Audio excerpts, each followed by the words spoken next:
Welcome to Season 6 of the Stories in the Cemetery podcast. This season, we're shaking things up a bit with deeper questions into the paranormal.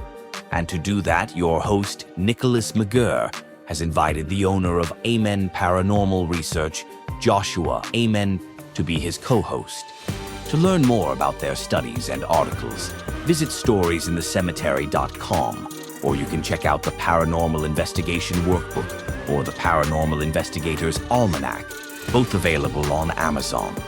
Stories in the Cemetery takes you ghost hunting in Charleston, South Carolina, and reveals his findings from those investigations here on the Stories in the Cemetery podcast. Let's get into today's episode with Nick and Josh.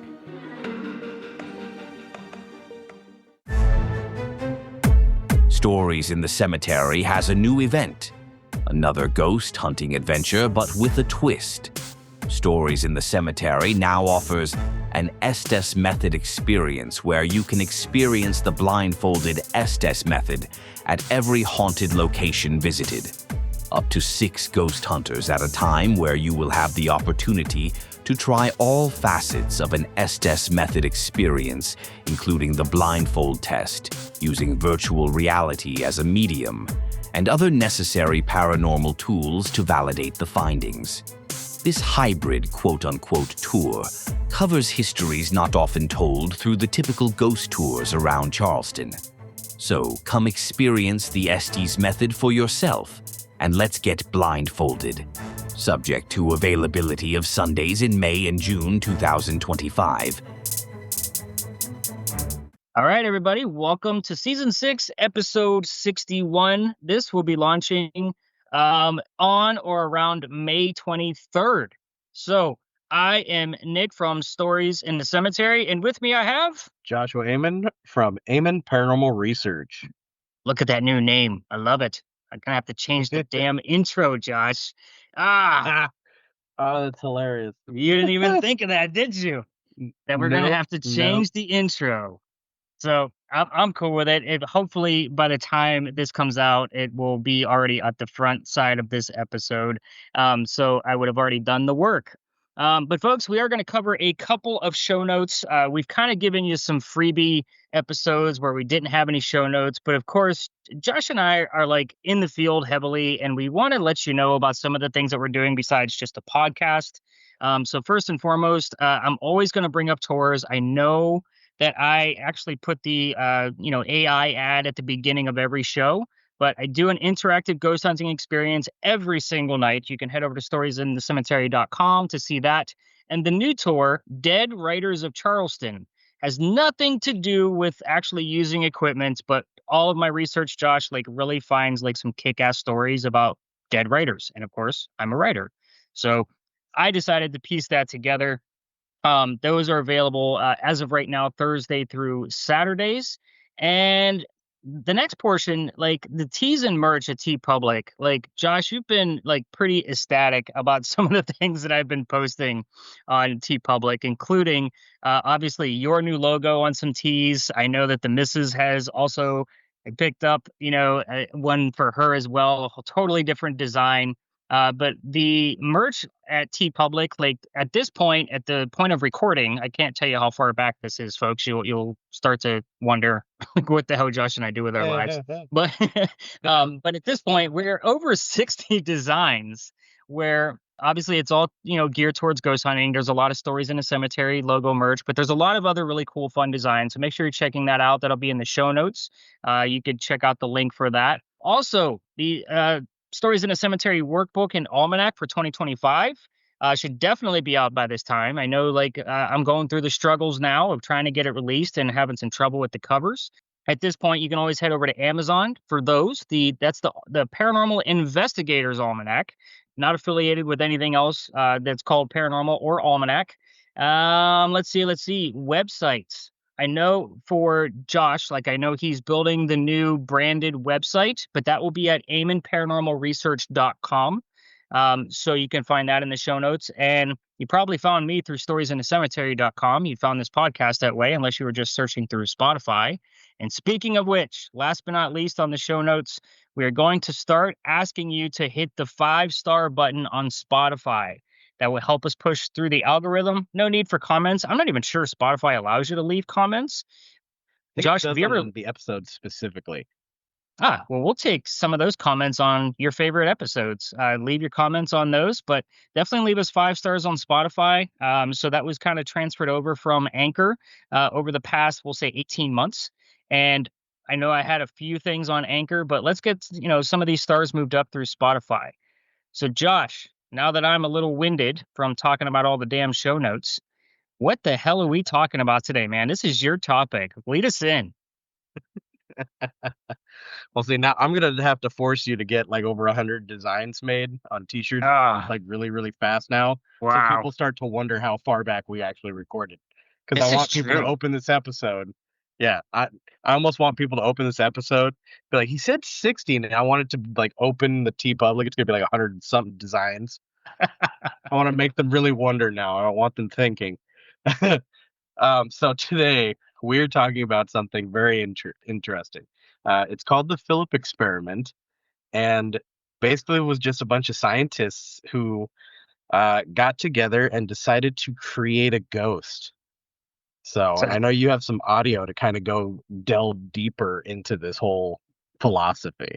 Yeah, so folks, instead of us like telling you step by step like how this all went down, we found a great YouTube video. Obviously, the link will be in the show notes, but I believe that I'm probably going to have to make a blog post for this at some point on the website. So you could probably find the full video on the blog post, but we're going to put the link for the actual YouTube video. It's going to give you the full explanation of how these scientists created a ghost. And with that, have a good listen. We'll be back in 10 minutes.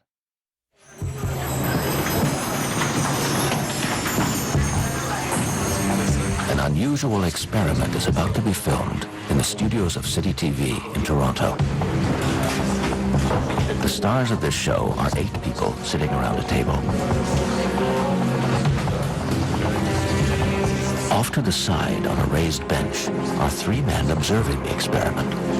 Reverend Lindsay Cape, psychologist Joelle Whitten, and Dr. George Owen, scientific director for the Toronto Society of Psychical Research. The studio director gives the signal that the experiment may begin.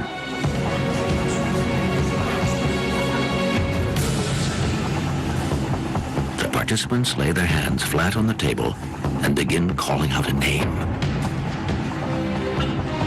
Are you there, Philip? I want to see you, Philip. Soon the table begins to rise, as if it had a life of its own, to the surprise of the participants.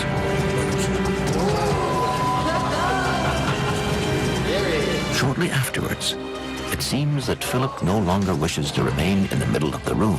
As he heads toward Reverend King, the table moves with him. And the 8 mediums have a hard time keeping their hands in place. Once the table stops, one of the participants suggests to the clergyman that he say hello to Philip. Hello, Philip. The table rises in response. The only problem is that Philip doesn't exist and never did. Philip is an imaginary ghost.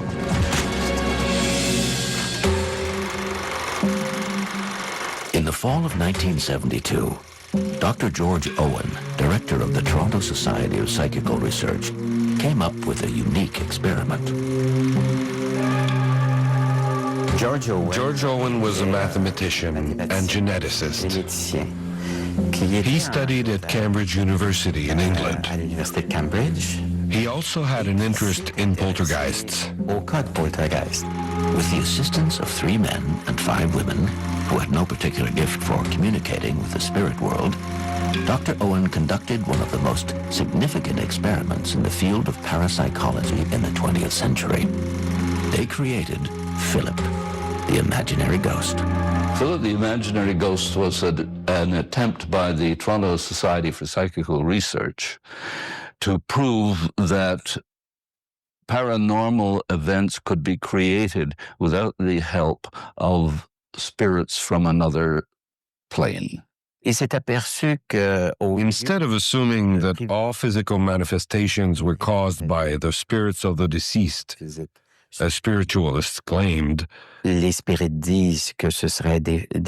Dr. Owen sought a more natural explanation. Opté pour l'interprétation dite naturelle. He wanted to show that living beings, through some mechanism that has yet to be explained, could project their energy onto material objects. Sur la matière ambiante. Dr. Owen asked the group of 8, as they were called, to imagine the fictitious character with a name, age, gender, and nationality. They came up with Philip, a 30-year-old aristocratic Englishman living in the 17th century at Diddington Manor in Warwickshire, England. Then they invented Philip's life story. He had a wife, Dorothea, who was cold and frigid. He fell in love with Margot, a beautiful young gypsy. Dorothea discovered her husband's infidelity and accused Margot of witchcraft. Margot was condemned and burned at the stake. Heartbroken, Philip took his own life, jumping off the battlements of Diddington Manor. He was only 30 years old. Of all these biographical tidbits, Diddington Manor was the only element that was real. And of course, it had never had an occupant resembling Philip. We took them several months before they had worked out the details of the character they were going to create. So it was 1973, I think, between 8 and 9 months later, that the experiments actually began. They met on a weekly basis in a designated area of the society headquarters, which we called the Philip Room. And no, this room was not used for any other purpose. Had a card table with 8 metal chairs around it.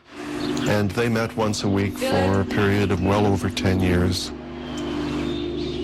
Philip, are you there, Philip? The group sat around in a circle with a picture of Philip in a sort of a meditative state, trying to produce an apparition. And after a year, nothing happened. No phenomenon, no apparition. Philip, we're looking for you. Philip, give us a sign, please. At first, the members just developed a friendship with each other. They spent months together, with no occurrences of a psychokinetic or telekinetic nature. Then at some point, they changed their strategy. And suddenly, they began to see results. Alors ce sont ces effets. Like raps on the table or under it. Au-dessus ou en dessous de la table. And the table began to shake and move. These were physical things that could be recorded. Give us a sign, Philip. Philip, are you there, Philip? Within a month or two of talking to this imaginary ghost, Philip, people started to get raps on the table. In turn, each person would say something like, "Good evening, Philip. Hello, Philip." And there would be raps underneath their fingertips. Or if a visitor came in yes, knock one time. and identified himself and said, "Hello, Philip," there'd be a rap underneath the visitor's hand. These raps were audible, were tape recorded, and had a characteristic sound envelope. And we've published the results of that auditory study. The tapping eventually led to the table being shaken, eventually moving, and eventually actually turning right on its side. Those were really the proofs that they had, in fact, accomplished their experiment. Philip's manifestations were far from what they had hoped for, but still, The group would ask a question, and Philip would answer. Surprisingly enough, the answers always corresponded to his alleged biography. As the seances progressed, Philip became more enterprising. After a few raps on the table, he would raise it off the ground and make it dance on 2 or 3 legs. We were very careful to try and avoid hoaxes.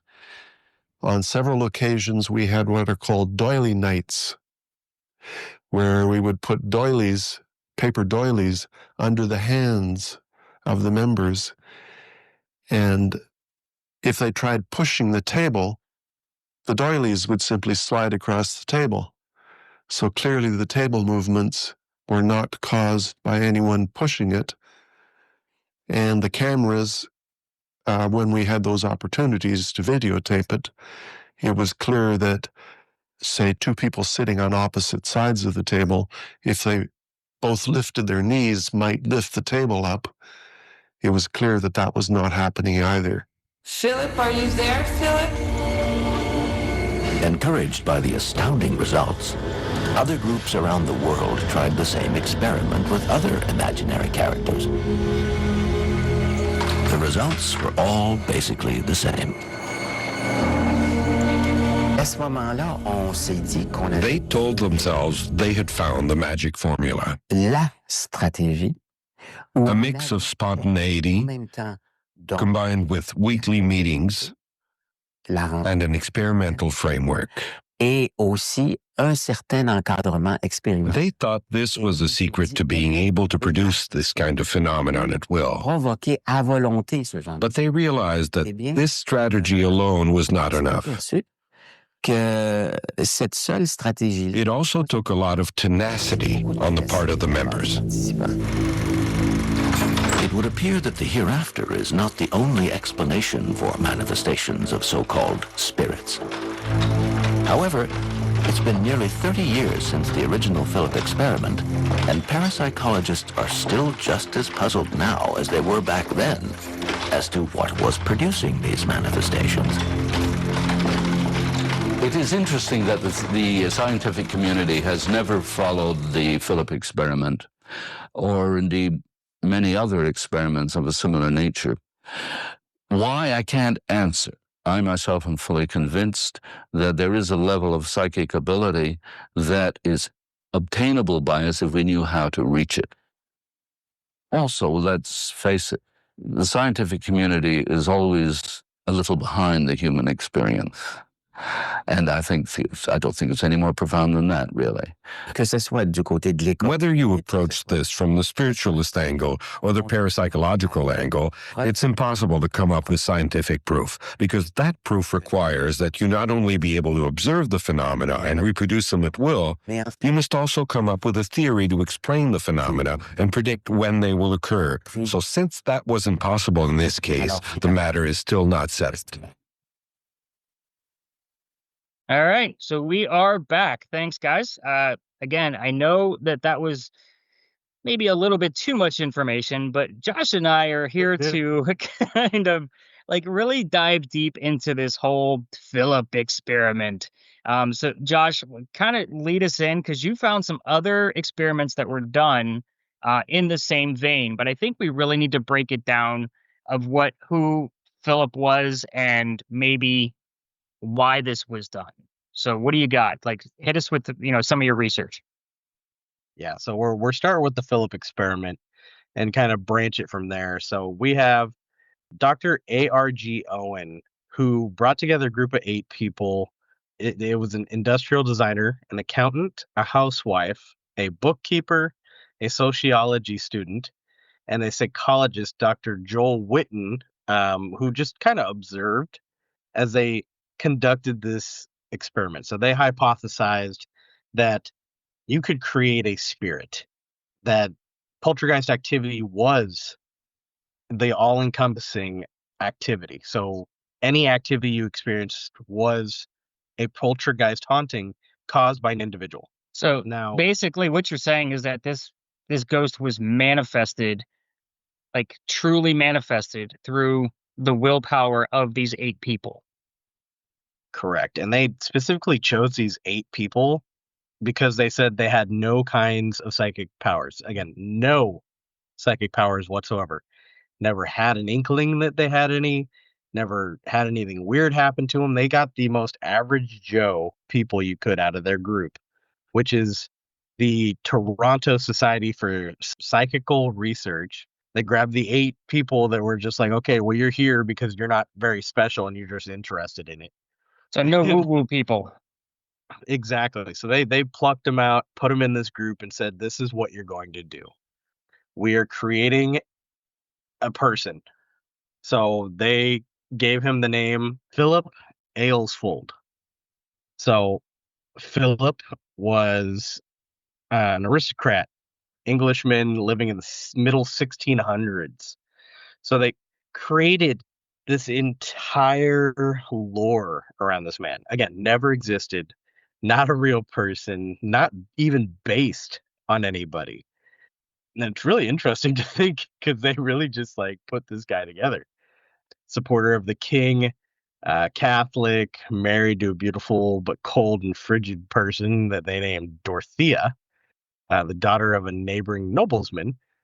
And they basically came up with this whole story that he wasn't really in love with his wife, and he met this girl Margot, fell in love, and she was this raven-haired gypsy, and like she got killed and burned as a witch because his wife found out, and he couldn't bring himself to speak up, so he just let her burn, and then he kills himself out of guilt, and I guess he throws himself from the castle, which the castle is the only thing in the entire story that's real. Yeah, I actually So found it's that pretty fascinating. They based because they built this character the way a writer does. They gave him a Right? persona. What does he look like? Who's he married to? What's his history? And then they're like making all this shit up. And all of a sudden they're like, yeah, he lives in this castle. I'm like, are you kidding me? You're gonna pick the one thing that doesn't really attribute to his personality whatsoever, other than he was a nobleman. That Yeah. he lives in a freaking castle. But yeah, I was kind of like, when I was watching the video you sent me, I just shook my head. I'm like, are you kidding me? Like, that's the one thing they chose to be real. Like, they couldn't base it off of like something like his sword or his lance, whatever the case might be, something that belonged to him on his person. No, they had to pick where he lived to be a real place. So it actually Yeah. could be something that some people go visit because of this Philip experiment story. But I'm sorry, I have high emotions about the bullshit that they chose on the castle.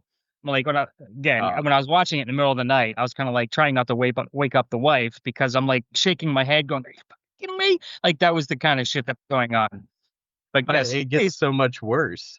yeah, please Um, proceed. especially in other experiments, it gets way worse. But yeah, the battlement of Diddington Castle. So that's where he threw himself from, which is the only thing. Like I said, it's the real place. And I mean, there were some real details in the story. I mean, they had him getting knighted at the age of 16. They had him being friends with real life people in history. Like they really went into details on this. And that was phase 1. And then they even had somebody sketch him. So they explained what they wanted him to look like and had somebody that was an artist in the group, not related to the experiment, just sketch out this photo of a guy based on a description. And I sent you the photo in the email, and Mhm. dude looks. I don't know how to even explain how he looks, except for kind of like what is that movie where he's nobody puts baby in a corner. Oh, Dirty Dancing. Yeah, Dirty Dancing. Yeah, he looks like Dirty Dancing. Like he's just like all Patrick this Swayze. hair. Yeah, and, but then he's got like the beard and the goatee thing kind of going. So it's just, I don't know. Like he's just got this like, that's probably I'm not even thinking the right movie, honestly. But he's just like long, flowy mane, like lots of hair. I don't know, almost too like furry looking to be a nobleman in my eyes. Like he just doesn't look That's prim and fair. proper. Yeah, you would normally consider somebody of nobility to, be pretty clean cut, well shaven, Yeah, hair at a little a more clean. kept. Yeah, Yeah. understood. getting away from the main topic here. So they start phase 2 in 1972, 2 years later. They sit down and they start just like informally, like kind of sitting down and having a conversation. Oh yeah, do you remember that guy Philip in history, blah blah. And they just start talking about him, talking about his life, talking about things he did when he was alive, supposedly, like just started having these conversations to just kind of get things flowing. And there's some real commitment here because Yeah. they did that for a year. They met one day every week for a year. And I mean, this experiment expanded 10 years. So for the first year, they just sat around and talked about this dude like he was a normal person that they all knew about. After a year, they decided, okay, we're going to seance a little bit more. So they dim the lights and they start doing seances and they sing songs and surround themselves with things that are from that time era or pictures of the castle, which is the only thing they could physically get, honestly. Right. And they didn't even, funny part is they didn't even use pictures of the actual exact castle. They just surrounded themselves with pictures of castles. Wow. They were like, okay, well, this makes me feel like that's where he lived. It's like you picked one real thing. You don't even use a picture for it. Right. So irritating. So, yeah, during one of these seances, finally, something starts to happen. They start to get distinct knocks on the table. And they start to realize that they're talking to Philip. And they know they're talking to Philip because they keep asking him questions. And they ask directly to Philip. And they're getting the knocks back because they said, okay, well, 1 for yes, 2 for no. And they're getting the correlating knocks to ask the questions, which is one thing. These interactions start to turn into the table moving, sliding across the floor, sliding across the room, dragging them with the table, like to the point of like some seriously crazy shit happening. And this goes way beyond involuntary motor movement, that people usually talk about when you get into like table turning and table tipping. Right. And this is where things start to question for me. I mean, I did watch the video, and at one point, like the table actually, I'm gonna say like topsy-turvied over onto like 1 or 2 legs, and it moved the people with it. Like it went off to the side, and you and I both know of, some debunkers in the field that would have a field day, with this video, because the video is, I mean, there's 8 people around, like the old style card tables, that's meant for 4 people. So first off, you can't really truly see like what's going on underneath it. The filming crew is very close and tight, so you're not able to see like even the full group of 8 at any one point in time. There's always somebody cut out of the frame. But the movements that came through this were pretty, I mean, just from the video alone, we're able to see that the table would overturn. And the knocking at first, with the table like moving, like jolting up and down, like it's not somebody's foot underneath one of the legs of the table. You would need 4 people in a consecutive action to be able to do that and know when to do it, because there's obviously 4 legs of the table. So I found that to be pretty convincing. What I didn't find convincing were the spectators' reactions. Like I felt like those were a little bit overplayed a little bit. Like I don't know if they already witnessed it and then they did a second run and they did like this awe-inspiring, like they saw it for the first time, and they were, I mean, it was a little bit of an overreact. But the table itself, obviously something's going on here. But they did this, 52 times before they actually got some type of reaction. Yeah. And And that that's started happening every single time they were there. right. So I want you to keep in mind the amount of times when we come back from a break, like after our little sponsor break. That's kind of like the piece that I want to go into of like, how they changed it up to go into a more of a seance style, like you said, and how many times it took for that to actually occur. To me, that seems to be, I mean, me in numbers, I got to crunch them like, okay, what did they do differently? How many times would it have taken? So forth and so on. But that is just something that kind of sparked an interest to me of how long it took. And like you said, complete dedication for a whole year for these folks to meet up like there is some type of, writing or reading club and just talk about some character that they made up. Like, that's what blows my mind. Like, it took a year for it to finally conjure up, but it did manifest at one point. So we'll talk about what we think that who this Philip actually was or claiming to be.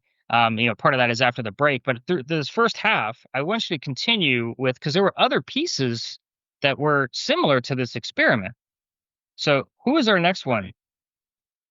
Well, so just as a few other pieces here, Oh, not only did like they had this stuff continually happen over and over again, but it got to the point of like they'd walk in the room, the table would shift to them without anybody sitting at it, mm.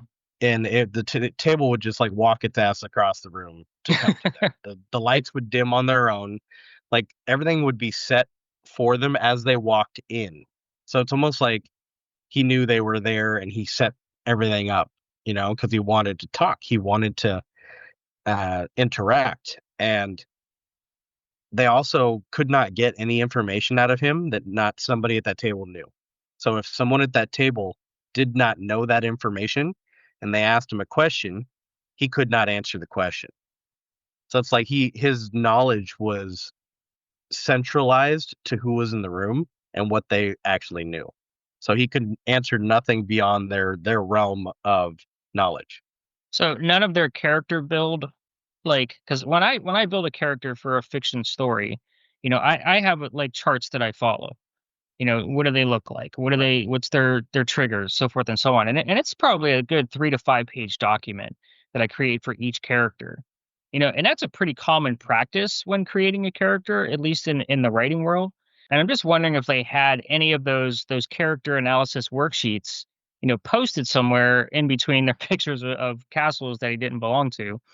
And, to where it was actually read by him in the room only, and there was no other knowledge of Philip because those other pieces didn't exist. Right. So, I mean, and it was just like they could ask him, like, oh, what's today's date? And he would know that because somebody in the room knows what today's date was. Okay. So not But if they necessarily said, "Oh, pertaining to him.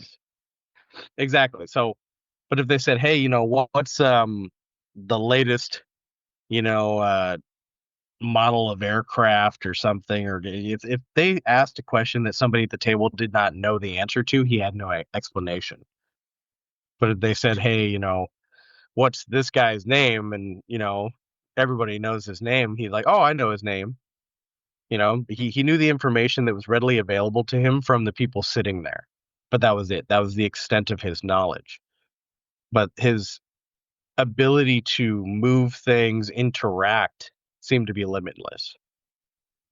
So when you say if he didn't know his name, let's say we had a Jason at the table and we didn't mention Jason's name, how would he actually portray that message? How would he convey it back to the group? So that it's a great question, and it pertains to all the theories that people have about what exactly was happening. And one of those theories is the poltergeist activity theory, that it is the collective of all of those people in that room creating Philip. So they are Philip. Therefore, one of them obviously knows his name is Jason. So Philip knows his name is Jason. But how It's almost like, but how did Philip tell the group of 8 that the guy's name was Jason? so as Was it long as through? one of those people, yeah, as long it's basically like telekinetic almost. It's like they're feeding the energy. They are Philip. Therefore, Philip knows the answer because they are Philip. So they're like, oh well, his name's Jason, but Philip's not gonna know that, but because they hear it in their head and they know that's the answer, they expect to see Philip tell them, oh, his name is Jason, because they know it. I think my full It's like, question is the simpler part of this is how did he tell them? Like, was there a Ouija board? Was there, or no, it was all rapping. So everything was rapping and knocking, and so it was all yes and no questions. But using like, oh, his name is Jason is almost like I don't know, just an easy example. Sure. Fair enough. But yeah, everything was a yes and no answer. So I mean, they could sit there and go back and forth and ask him all these questions, but he always had the right answer as long as he had that knowledge from somebody that was sitting at the table. Interesting.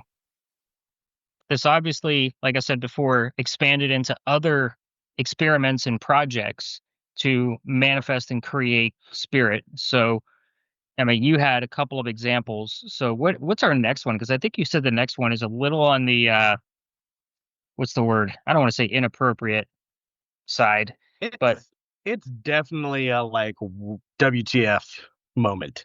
okay.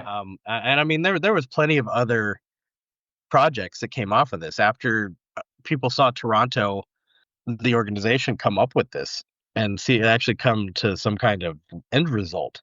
There was, in 5 weeks, people were trying to make contact with a ghost named Lilith, who they made up, who was a French Canadian spy. There was other experiments that got conjured up with entities named Sebastian, a medieval alchemist, and even an Axel, man from the future.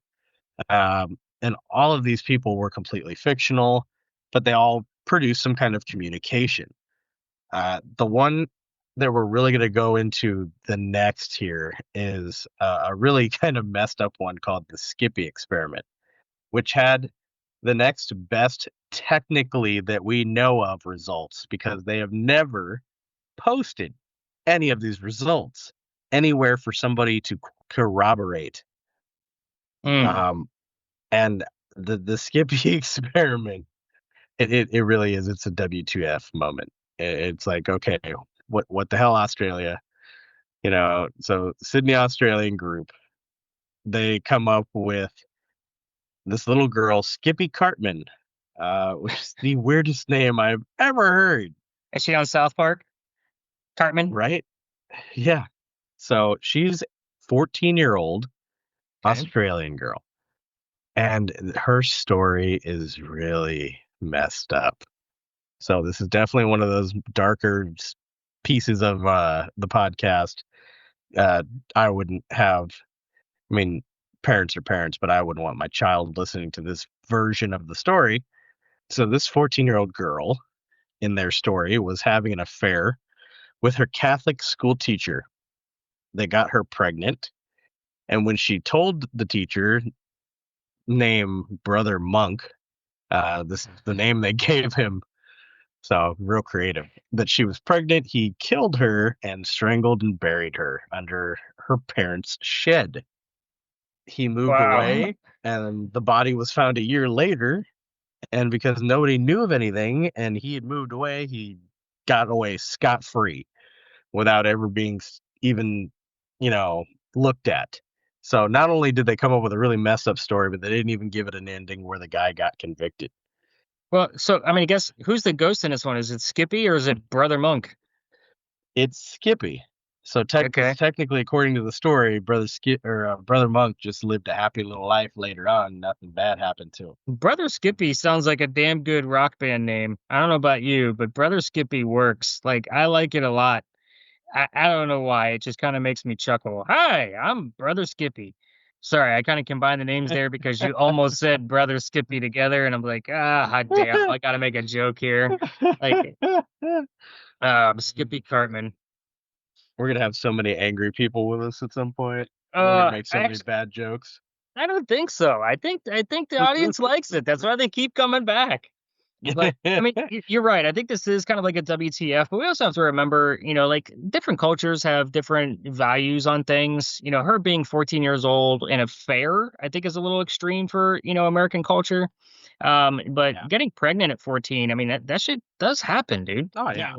So, I mean, like again, I know we look at it with the way our culture and values are as a WTF, but some other cultures might not. So their story might not be so far-fetched as we Americans look at it.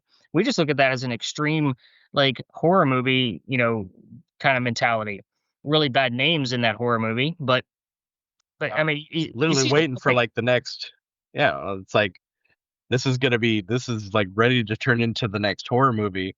where a family buys the house and the kid goes back into the shed. The girl crawls out from underneath the little shed and comes to talk to him every night or something. This is like right there, ready to be a movie.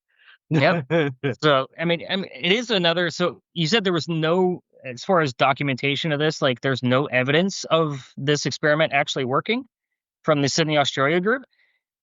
So they've posted nothing. They've given no actual proof showing that this experiment had any results. However, they have reported results. So they've told everybody, oh, this is all of what happened. Here's everything that's been going on, but they've posted nothing for people to see. And is this a psychical research group as well, like the Toronto group? So yes, so this is another psychical research group. It's run by a paranormal researcher named Michael Williams. And the last reported evidence he has is late 2007. So technically, there's still claims that they're still running this experiment. Interesting. So I think on that note, we're going to take a commercial break because we're running at probably the 40-minute mark at this point.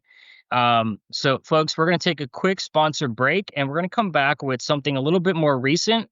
And then I'm going to kind of throw some thoughts at Josh about this whole type of conjuring and manifesting a ghost for ourselves, of like what we can actually do in today's field, just based off of some of the experiments that Josh and I already ran. So quick sponsor break. Do you want to go ghost hunting with your host, Josh Amen? Well, guess what? You can. Josh from Amen Paranormal Research is hosting a paranormal scavenger hunt in Pasadena, California, and you can win some great prizes. Small, intimate groups of 6 as you learn how to identify real paranormal activity while using Josh's high-caliber equipment. These events are limited, and there are only 6 tickets available for each event, so head over to amenparanormalresearch.com to purchase your tickets, and we'll see you on the paranormal scavenger hunt.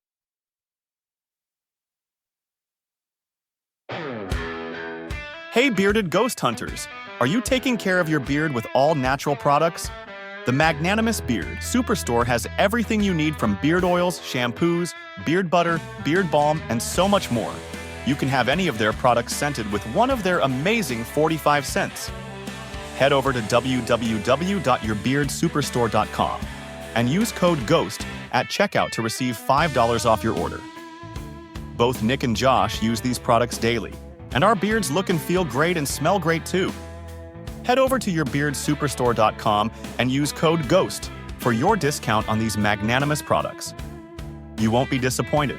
If you have a white or silver beard, they even have specialized products that will help keep the coloring of your beard.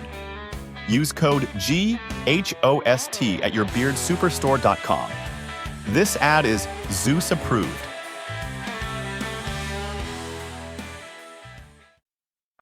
All right, folks, and we're back. Thanks again for allowing us to put sponsors in the show. Magnanimous Beard Products is pretty damn awesome. I'm even using their cologne right now, Josh, and I found that the cologne actually works in combination with some of their great oil scents. So I know that's not a commercial, but I'm using a lot of their stuff, man, and it's pretty good. I know you're using a couple of things.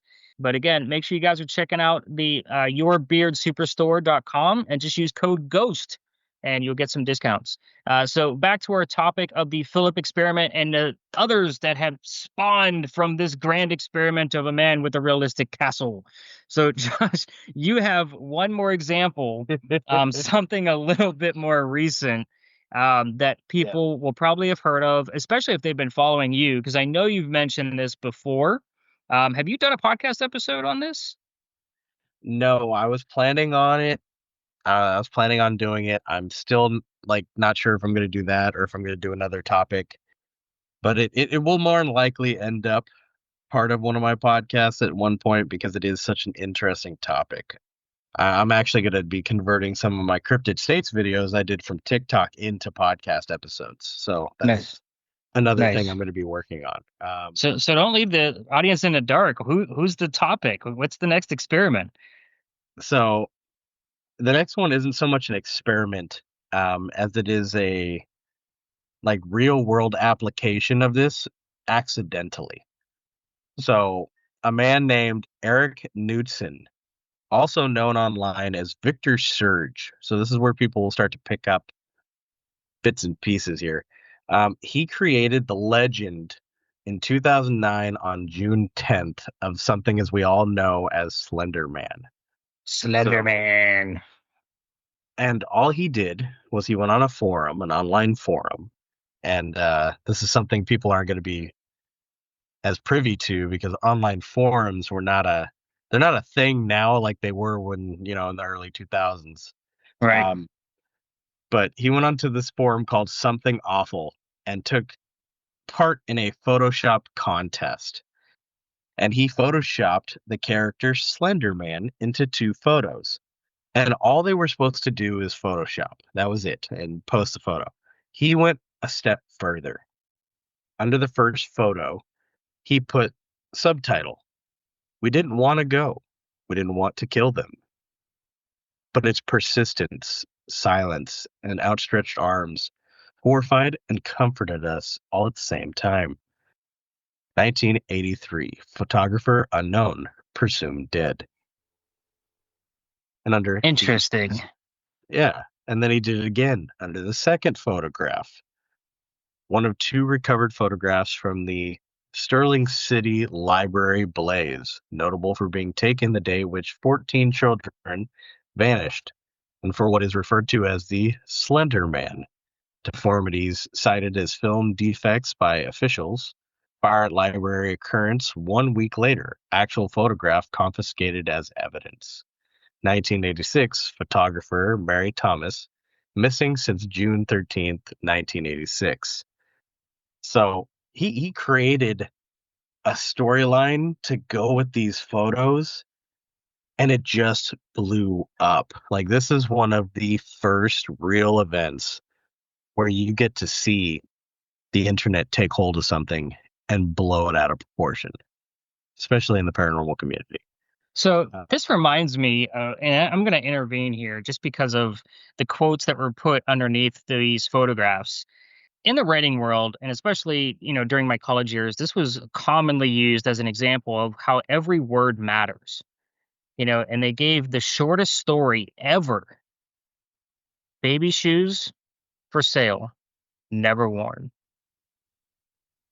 And that invokes so many emotions and causes so much, like, I guess, backdrop of what is actually going on under this one ad or this for sale ad, of something of that nature. And I feel like, the words that he chose to put underneath those photographs, like every one of those words matter. He chose them carefully. And that, I think, is what is so, I guess, awe-inspiring about this, is that we don't always need the descriptions of Edgar Poe and Hemingway and all of those things. It could just be a few choice words that really twist some shit up to raise the attention and cause some chaos. So please continue about Slender Man. I just wanted to put my 2 cents in there. Yeah, and I mean, to this point, Slender Man was a figment of imagination. He was not a real thing. He was never seen.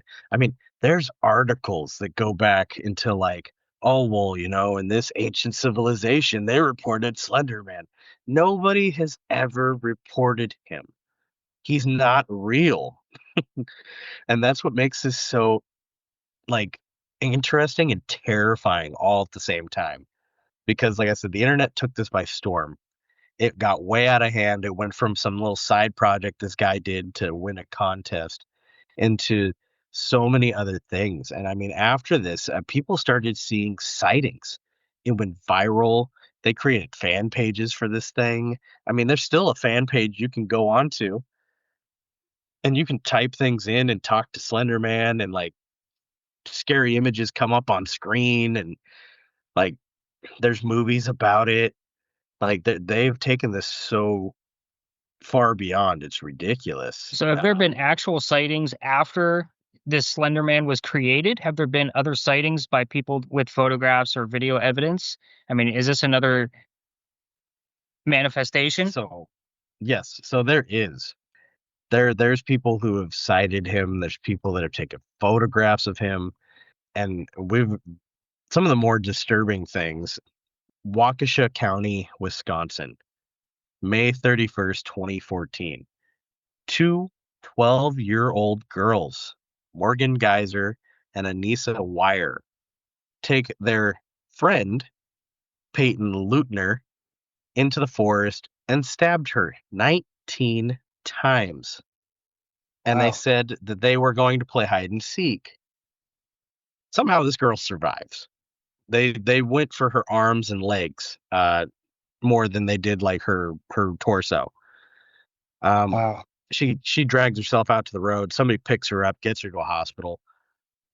Now Morgan was diagnosed with schizophrenia. Okay. And she was denied release in 2024. So she's still being held in prison. She's now 22 years old. She supposedly will eventually be released sometime this year, 2025, and kept in a home under supervision until 2058. Wow. When she was asked why they did this, it was because Slender Man made them do it. She said that she'd gone out into the woods and met Slender Man. Her and Anissa had met Slender Man. Now, Anissa was released in 2021 to her father as that was the terms of her release. She was released to a parent to be watched. Okay. And she had lesser charges because she said that she was more or less going along with what Morgan was telling her to do.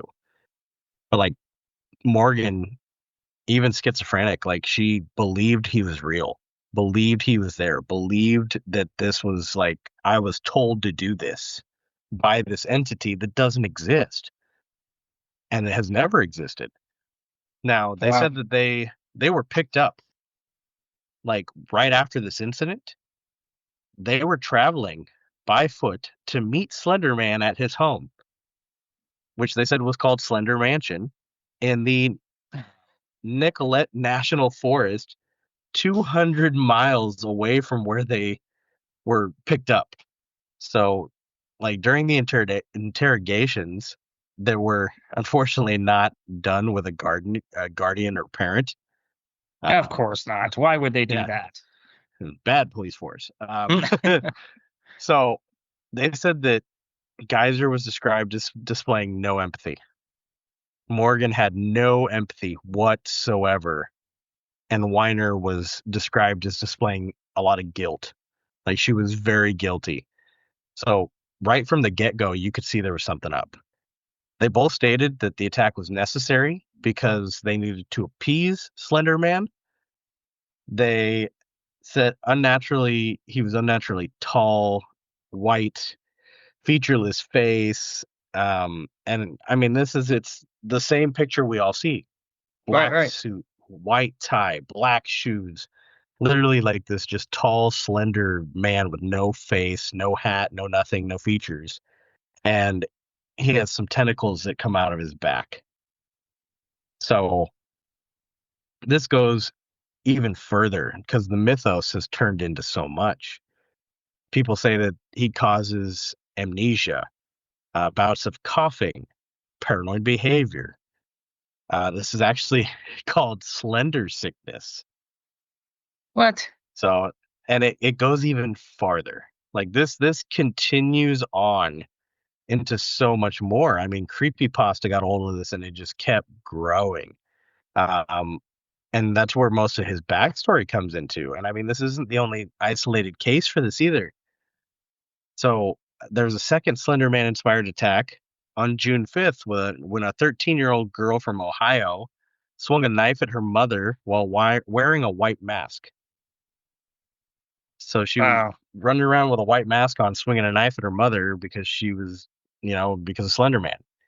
Reddit user 2014 was watching a sighting of a supposed Slender Man and then had a knock at their back sliding glass door. After seeing Slender Man outside, they retreated. There was a town called Kanush, which had multiple sightings with slightly different features. There was a woman who supposedly took a photo of him after he was sighted 4 times in a month at Cannock Woods. He was caught on camera where a man disappeared, and then they found the camera and not the man. there's even a summoning method online for Slender Man. Wow. So this is, I mean, obviously way more modern than, I mean, the Philip experiment, that was the 70s. Am I correct? 70s, early 80s. Correct. So, I mean, we're, 1970s. talking about, working our way through this between, Lilith and Skippy and now the Slender Man. I mean, this is something of a phenomena that we don't really know much about, if anything at all about. And if I'm going to put it out there that if the Sydney Australian group, wasn't posting things, they know things that we don't know. It could be, of course, a complete manifestation of their own reports, so that way they could say that they actually have some type of evidence. But at the same time, you know as well as I do, the best secrets are kept for long periods of time. And I think any of our listeners, if they're listening to a paranormal podcast, they can listen. Obviously, they're listening to supernatural and UAP type of podcasts as well. And we all know that those secrets are going to be coming to hopefully some fruition this year. But my point of the matter is that this has grown into something we don't know anything about. I mean, we don't know enough about the paranormal activity that we normally capture on a normal paranormal investigation, by not having full blown conversations on the regular basis. But something like this, where we're conjuring up things from a mass mindset, this isn't, I mean, again, I consider 8 people at a table could be considered a mass mindset, especially when they're a focus group week after week after week for 52 weeks. Looking at other pieces of this, where you get an internet sensation that takes it by storm, and then the backstory just evolves over time. And then, of course, we have these horrific, kids that are using Slender Man as their influence for any type of malicious act. Obviously, this has gone to a whole different level. I guess the thing that I wanted to bring up with you is because we visit the same spaces quite often, over and over and over again. I mean, you've been going to Suicide Bridge. You've got X amount of investigations done there. I mean, I go to my locations between 180 to 200 times a year, but I'm also I'm not doing the work. My guests are doing the work. So I guess my question to you is, how do I put this? With the amount of times that I go to these locations, and I'll just use the Pinckney Mansion site because I've literally been going there for over 5 years, night after night after night. And I see the same patterns coming out of the guests from spirit boxes, the same types of EMF readings during certain moon phases. I see the patterns. How much of this do you think is actually brought up because I am the one who continues to take people there? Is it me that's conjuring up the ghost? Yeah, that's the argument by this theory, is that in reality, it could very well just be you haunting the space and not the actual spirits. But this also brings into the whole question of, like, did something just kind of come along and decide that, oh, this looks like fun, let me play with these people. Like, it also brings about a lot of other things, because this also relates to something that I talked to Barry about during the interview I did with Barry Fitzgerald. His broad theory is just like the Philip experiment, but his theory is that it is something that just showed up. It was like, okay, I want to play with you guys. I'll be Philip. His theory is basically that it's all one energy. It's all one all-knowing entity that takes the roles of these things and plays the part for us and just interacts with us the way we want and does these things to appease itself for fun. But if you're doing an investigation in California and I'm doing one here in South Carolina, how can that be the same entity across such a vast distance and interacting in different ways? So what he said is that no matter where he went, no matter what he did, if he questioned the entity too far, it would stop interacting with him because he'd start bringing things up. Oh, well, you said your name is this, but this, derivates from a different part of the world, and it makes no sense that that's your name. And then it's like the entity would be like, okay, I don't want to talk to you anymore, and stop talking. because he's now brought to light that there was a hole in the whole in the story. Story. And he said that this happened time and time and time again, and things would get angry. And he would even question people that psychics that would walk in, oh, my spirit guide. Well, your spirit guide doesn't make any sense, because your spirit guide is Indian, but his name is Egyptian, or vice versa, or some correlation. And the minute he started poking holes, stuff would stop wanting to talk to him, because he was no longer helping them keep the ruse. So interesting. Yeah, so his overall theory also fits in to the Philip experiment as to why there was actually something going on. So I'm haunting all these spaces in the way that I want them to be haunted. And it's a possibility. I mean, you know the information, you know the history, you know the ghost, you have a preconceived idea of who they were, how they acted, what they look like. Yeah, but most of the information that I give to my guests now about these spaces was provided through previous investigations. For an example, I would say I usually tell my folks it's between like 4 and 6 months of me starting these tours, year one. There were 3 different numbers that were heard along with the word fire in one particular location. Well, when I did the research, it turns out that those 3 numbers were the exact date of a fire that destroyed the mansion that is no longer there. And that is information I did not know. I was not privy to it. I didn't subconsciously know it. It's not mentioned in any of the history of the people that once lived there. I had to research it and figure it out and correlate the dates, like going back and forth of 3 to 5 different resources to verify the information. So it's information like that is, I don't want to say it's consistently found where I'm learning newfound information. I've even had information like that come up through Estes method sessions where I've had people blindfolded and I've literally had a full conversation with the ghost of things I didn't know, but I was able to verify after the investigation through the research. So, and I guess in that regard, I'm not the one that's manifesting and conjuring it up.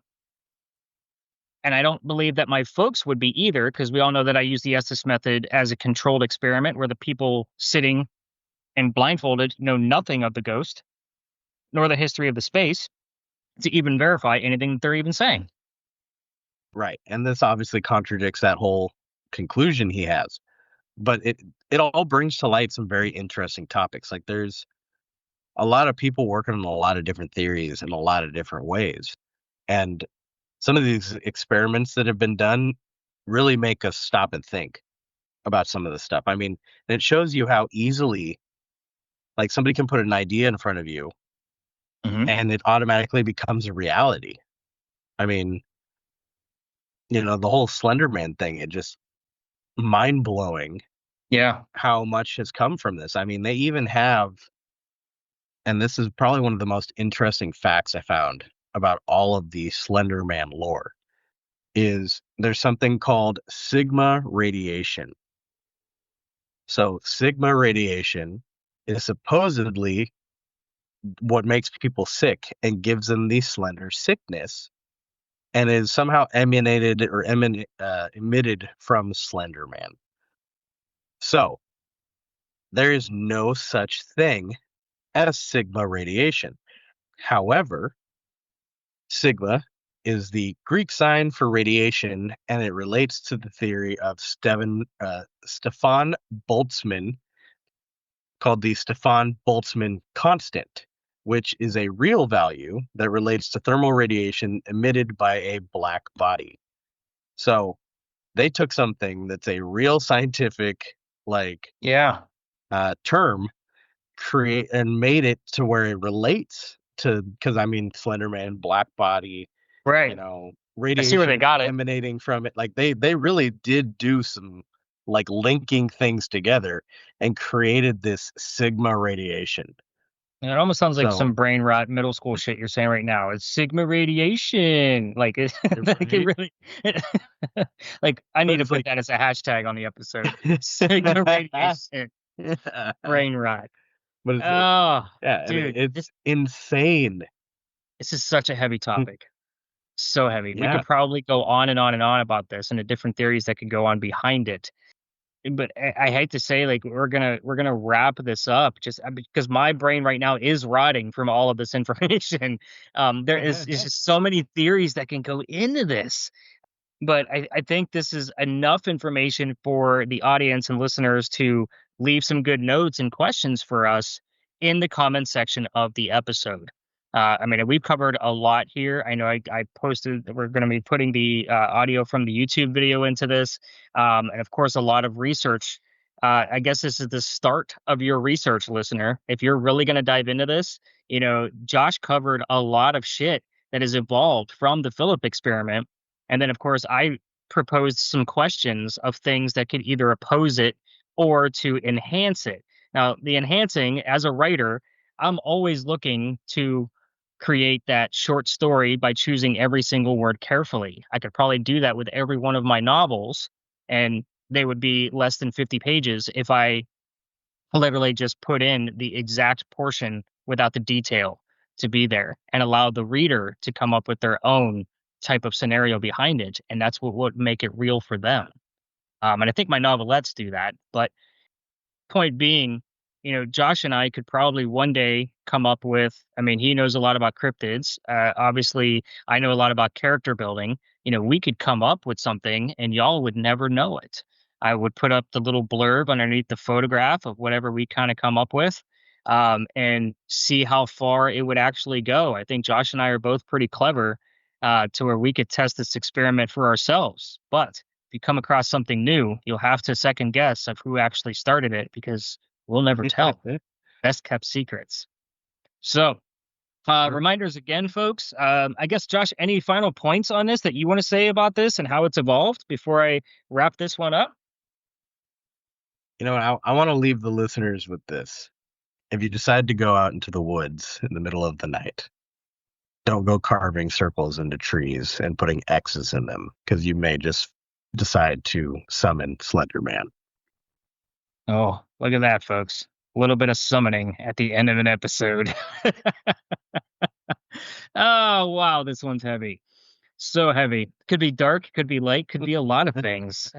So, folks, don't forget, I'm going to end this with, make sure you're leaving us some kind of comment on this particular episode. If you're listening through Spotify, make sure you're streaming through Spotify. That helps us out a lot too. Instead of just downloading the episode and playing it that way, just stream through Spotify. It makes things a whole lot easier. And of course, tees and merch, Josh's new Amen Paranormal Research logos, and he's still going to, make you second guess how far back we're actually recording this, because he wants me to create 100 designs. But that you can find just Stories in the Cemetery under TeePublic, and you'll be able to find all of the kick-ass ghost hunting designs there. Workbook and Almanac are on Amazon, as well as all of my fiction works. And of course, you can hopefully find the blog post for this at storiesinthecemetery.com. Tons of links will be in the show notes. And with that, guys, thanks for listening. We'll see you in 2 weeks. We'll see you in the woods.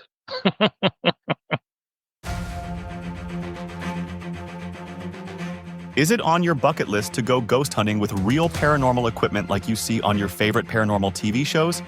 You're in luck. Your host of the Stories in the Cemetery podcast also runs an interactive ghost hunting experience in Charleston, South Carolina. You use all the equipment, spirit boxes, EMF meters, paranormal cameras, and more, all while running different paranormal experiments at each location. This includes live EVP sessions, the Estes method, and well, you'll just have to come experience this one-of-a-kind event for yourself. Nightly investigations available to small groups of 10 all year long. So head over to storiesinthecemetery.com to book your investigation.